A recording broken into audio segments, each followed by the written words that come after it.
오늘 아침 우리에게 주시는 하나님의 말씀입니다. 사무엘하 14장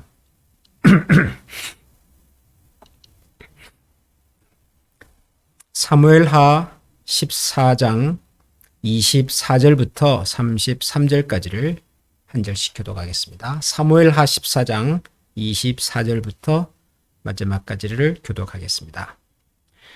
왕이 이르되 그를 그의 집으로 물러가게 하여 내 얼굴을 볼 수 없게 하라 하매 압살롬이 자기 집으로 돌아가고 왕의 얼굴을 보지 못하니라. 온 이스라엘 가운데에서 압살롬같이 아름다움으로 크게 칭찬받는 자가 없었으니 그는 발바닥부터 정수리까지 흠이 없음이라. 그의 머리털이 무거움으로 연말마다 깎았으며 그의 머리털을 깎을 때에 그것을 달아본즉 그의 머리털이 왕의 저울로 200세겔이었더라. 압살롬이 아들 셋과 딸 하나를 낳았는데 딸의 이름은 다말이라. 그는 얼굴이 아름다운 여자더라. 압살롬이 이태 동안 예루살렘에 있으되 왕의 얼굴을 보지 못하였으므로 압살롬이 요압을 왕께 보내려 하여 압살롬이 요압에게 사람을 보내 부르되 그에게 오지 아니하고 또 다시 그에게 보내되 오지 아니하는지라. 압살롬이 자기의 종들에게 이르되 보라, 요압의 발이 내 밭 근처에 있고 거기 보리가 있으니 가서 불을 지르라 하니라. 압살롬의 종들이 그 밭에 불을 질렀더니 요압이 일어나 압살롬의 집으로 가서 그에게 이르되 어찌하여 네 종들이 내 밭에 불을 질렀느냐 하니 압살롬이 요압에게 대답하되 내가 일찍이 사람을 네게 보내 너를 이리로 오라고 청한 것은 내가 너를 왕께 보내 아뢰게 하기를 어찌하여 내가 그 술에서 돌아오게 되었나이까. 이때까지 거기에 있는 것이 내게 나았으리이다 하려 함이로다. 이제는 네가 나로 하여금 왕의 얼굴을 볼 수 있게 하라. 내가 만일 죄가 있으면 왕이 나를 죽이시는 것이 옳으니라 하는지라. 요압이 왕께 나아가서 그에게 아뢰매 왕이 압살롬을 부르니 그가 왕께 나아가 그 앞에서 얼굴을 땅에 대어 그에게 절하매 왕이 압살롬과 입을 맞추니라. 아멘. 압살롬이란 인물의 인생을 우리가 살펴보면 참 부럽고 또 존경스럽고 참 하나님께서 다윗을 많이 사랑하셨구나 하는 것도 느끼지만 또 한편으로는 다윗의 인생이 참 아팠겠다, 힘들었겠다, 정말 고통스러웠겠다 하는 생각도 동시에 가지게 됩니다. 다윗의 인생에 있어서 가장 아픈 손가락이라고 해야 될까요? 가장 아픈 삶의 그 상처는 아마도 이 압살롬과의 관계였으리라고 생각합니다. 다윗에게는 여러 부인이 있었고 그 여러 부인들을 통해서 태어난 여러 자녀들이 있었습니다. 지금과는 많은 다른 사회 상황이었고 그런 상황에서 다윗의 여러 자녀들은 단순한 자녀가 아니라 왕의 자녀들이었기 때문에 아마도 서로 간의 반목과 갈등이 매우 심했으리라고 생각을 합니다. 그런데 더 안타까운 것은 자녀들 사이에서 우리가 참 입에도 담기 어려운 그런 슬픈 이야기들이 여러 번 등장을 했습니다. 이복 오빠가 다른 이복 동생을 이렇게 성적으로 범하는 일이 생겼고 그 누이의 오라버니는 자기 동생을 그렇게 모욕을 준 이복 형을 죽이는 일이 있었고 그 일 때문에 이 아들은 아버지를 떠나서 먼 곳으로 도망을 가야만 했던 그런 슬픈 이야기가 있었습니다. 문제를 해결하는 과정도 굉장히 중요한데 압살롬과 다윗의 문제를 풀어가는 방식은 굉장히 안타까운 부분들이 많았습니다. 다윗은 압살롬을 좋아했으나 그가 저지른 죄에 대해서 책임을 묻지 않습니다. 아버지로서 역할도 하지를 못했고 왕으로서 역할도 하지를 못했습니다. 부하장수 요압은 왕의 마음이 압살롬에 있는 것만 생각을 하고 압살롬을 다윗 왕 가까이 데려온 것만이 최선이라고 생각을 하고 그 어떤 정상적인 방법도 법적인 절차도 거치지 않고 그냥 데려옵니다. 그렇게 데려왔다고 해서 압살롬과 다윗의 관계가 회복이 되었는가? 그러면 전혀 회복이 되지 않았습니다. 예루살렘으로 다시 돌아올 수 있었지만 압살롬은 다윗 왕을 2년 동안 한 번도 볼 수가 없었습니다. 왕이 사는 왕궁에도 갈 수가 없었고 대화도 할 수 없었고 그리고 자기가 왜 돌아와야만 했는지도 그 누구한테서도 듣지를 못했습니다.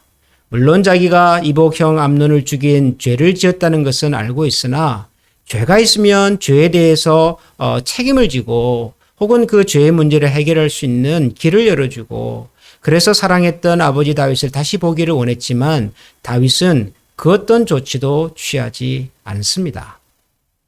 압살롬은 자기를 예루살렘으로 돌아오게 했던 요압 장군의 밭에 불을 질러서 그의 관심을 끌게 한 다음 요압으로 하여금 내가 아버지 왕을 만날 수 있도록 해달라고 청을 하지요.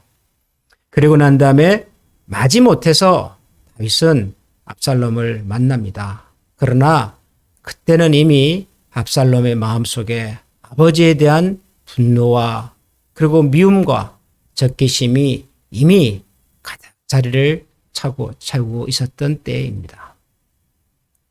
흥미로운 것은 이스라엘 백성들은 압살롬을 좋아했다라는 것입니다. 성경을 보면 온 이스라엘 가운데서 압살롬같이 아름다움으로 크게 칭찬받는 자가 없었다. 그렇게 압살롬을 설명하고 있습니다. 외모가 출중했다. 그렇게 이해가 됩니다. 머릿결이 길었고 좋았고 연말마다 한 번씩 달아보니 그게 엄청났고 그런 여러 가지 표현들이 있는데 백성들이 압살롬에 대하여 호의적이었다라고 하는 것에 대한 또 다른 표현일 수도 있겠지요. 압살롬이 살인죄를 지었습니다. 그런데도 불구하고 백성들은 압살롬을 미워하지 않았습니다. 왜 그랬을까요? 아마도 백성들은 압살롬이 왜 이복형을 죽여야만 했는지를 알았을 거라고요. 평소에 다윗 왕이 압살롬을 얼마나 소중하게 여기고 귀히 여겼는지도 다 알았을 거라고요. 어쩌면 압살롬을 향한 백성들의 마음은 반대로 다윗에 대한 원망일 수도 있지요. 아버지가 되어서 왕이 되어서 지도자가 되어서 이런 문제를 제대로 처리하지 못했음에 대한 말하지 않는 원망일 수도 있지요. 나중에 압살롬이 반역을 하지 않습니까? 반역은 혼자 하는 것이 아니죠. 주변의 뜻을 같이 하는 동료가 있어야 하는 거고 그를 따르는 백성들이 있어야 가능한 것입니다. 그런데 압살롬이 반역했을 때 주변에 동료들이 있었어요. 백성들도 압살롬을 따릅니다. 우리가 알고 있는 다윗 왕에게 그렇게 한꺼번에 등을 돌렸다는 사실 자체가 굉장히 충격적이지요. 그러나 이 모든 불행한 일들은 하루아침에 일어나지 않았습니다. 암논이 다말을 범할 때부터, 압살롬이 암논을 죽였을 때부터, 압살롬이 아버지를 피해서 그술로 도망갔을 때부터 다시 돌아왔지만은 압살롬을 만나지 않았던 다윗의 모습, 모든 것들이 하나하나 차곡차곡 쌓여서 결국은 그 비극을 만들어내고 말았지요. 우리가 세상을 살아가면서 매사가 다 좋고 완벽할 수는 없습니다. 그건 어느 누구도 마찬가지입니다. 실수도 하고 잘못도 하고 때로는 돌이키기 어려운 큰 실패를 경험하기도 합니다. 문제는 뭐냐 하면 우리가 범했던 실수와 잘못과 실패 속에서 어떤 과정과 어떤 방법으로 회복이 되느냐 하는 것이지요. 회복도 회복되는 것 자체가 목적이 아니라 필요한 과정과 필요한 대가를 지불해 가면서 하나하나 풀어가는 것입니다. 문제를 정상적인 방법으로 풀어가는 것이 그게 사실은 제일 최선이고 문제를 해결해가는 지름길일 때가 많습니다. 이런 방법 저런 방법을 쓰면 쓸수록 우리가 계획하는 대로가 아니라 상황이 더 복잡해질 때가 참 많습니다. 아마 압살롬, 이 요압이라고 하는 사람이 어쩌면 그랬을지 모르겠습니다. 이 이야기 속에 등장한 요압을 보면 굉장히 민첩한 사람이고요. 굉장히 상황 판단이 빠른 사람입니다.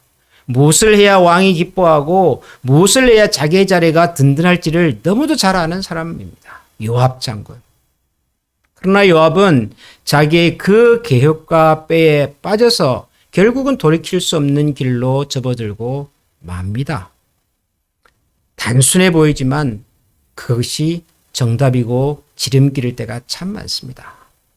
우리가 요즘 하나님 앞에서 여러 가지 생각들이 많지 않습니까? 우리가 살고 있는 이 상황들, 코비드-19 문제도 마찬가지고, 이제 다음 주에 대통령 선거도 있고, 또 여러분들이 아시는 사업과 관련된 일들, 가족들, 주변의 여러 사람들 관계들 하나하나 생각하면 굉장히 복잡하지요.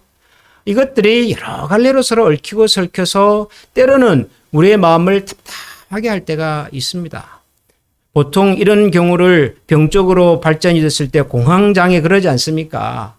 근데 우리가 뭐 공황장애까지는 아닐지 몰라도 가끔 우리의 머리가 하얘질 때가 있습니다. 살다 보면.